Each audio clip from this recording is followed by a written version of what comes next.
అందరికీ నమస్కారం.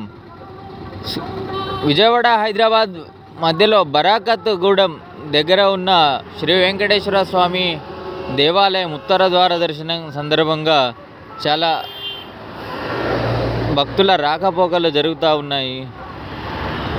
ఇదంతా కూడా ఈవైపు హైదరాబాద్ టు విజయవాడ నేషనల్ హైవేకి పక్కనే ఆనుకొని ఉన్న శ్రీ వెంకటేశ్వర స్వామి దేవాలయం.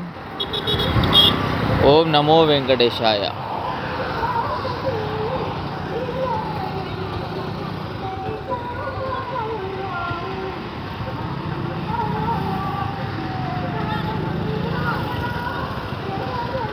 శ్రీ లక్ష్మీ తిరుపతమ్మ మాత దేవాలయం కూడా ఉంది పక్కనే.